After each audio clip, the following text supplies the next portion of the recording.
일본 정부가 한국의 대법원 판결에 대한 불만으로 주요 상품을 한국에 수출하는 것을 어렵게 만드는 결정을 내렸습니다.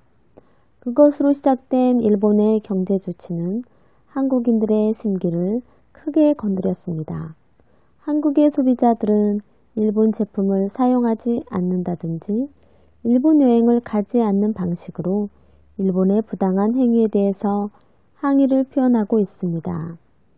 그 와중에도 일본 기업과 정부에서 거의 막말에 가까운 말을 한국 정부와 소비자들에게 하고 있어서 이런 추세는 쉽게 진정되지 않을 것으로 보입니다.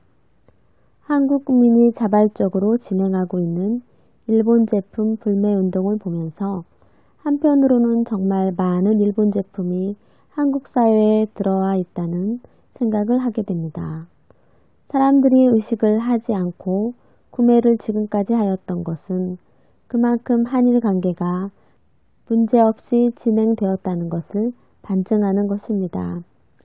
그러나 어느 날 일본이 우리의 이웃이 아니라 우리의 적이라는 생각이 들면서 지금까지 반감이 없이 샀던 물건이 싫어지고 혐오스럽게 느끼게 되는 것은 물건 자체보다 그 물건이 지니고 있는 상징성이 그만큼 중요하기 때문일 것입니다.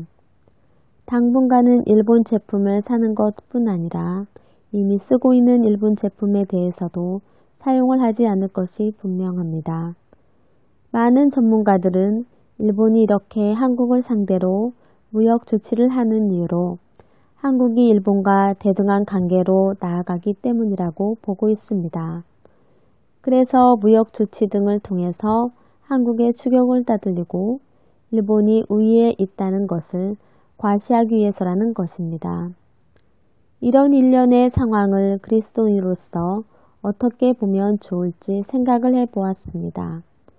첫째, 자발적인 일본 제품 불매운동에 참여하되 함께하지 않는 사람에 대해서 용납해야 합니다. 우리는 자신의 의사를 표현할 자유를 가지고 있습니다.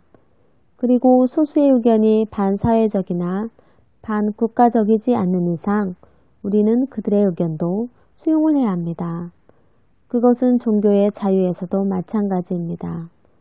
우리는 기독교 신앙을 전파하고 설득할 수는 있지만 강요나 강제를 사용해서는 안 됩니다. 둘째, 일본 정부가 하고 있는 일에 대해서는 비판을 하지만 일본인들 전체를 함께 비판하고 비난해서는 안 됩니다. 마치 죄를 미워하되 죄인은 미워하지 말라는 말처럼 우리는 죄에 대해서 일본이 반성하고 사죄를 해야 함을 끊임없이 요구해야 하지만 일본인 자체를 혐오하는 식으로 나아가면 안 됩니다. 마지막으로 서로를 인정하면서 살아야 합니다. 일본 정부는 한국의 대법원의 판결을 인정하고 싶어 하지 않습니다. 문제의 시작은 인정 내지 존경을 하지 않기 때문에 생겼습니다. 남을 나보다 낮게 여기는 그 마음이 없기 때문에 그렇습니다. 그리스도인으로서 우리는 이웃을 인정하고 존경하면서 살아야 하겠습니다.